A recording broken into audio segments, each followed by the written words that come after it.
انا ضبط وياكم اجمل فتة ورق عنب. زيتون، بصل،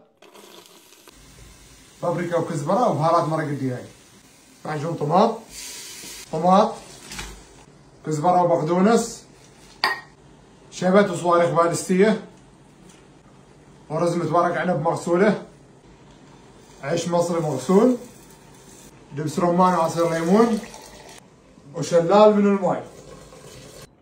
سكر عليه لمدة 25 دقيقة وتنتهي أحلى. وللصوص طحينة وروب، عصير ليمون، شوية ماي، وتبعب فصين ثوم، وخلي العصير تضرب بخلاط بسيط. حط كمام الليمون، ونزل الفتة ببط الطراري، وغرقها بالصوص.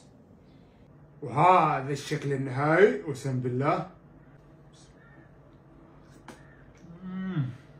صدقوني دمار شامل، اقول عنها ولا غلطة، جربوها وادعوا لي.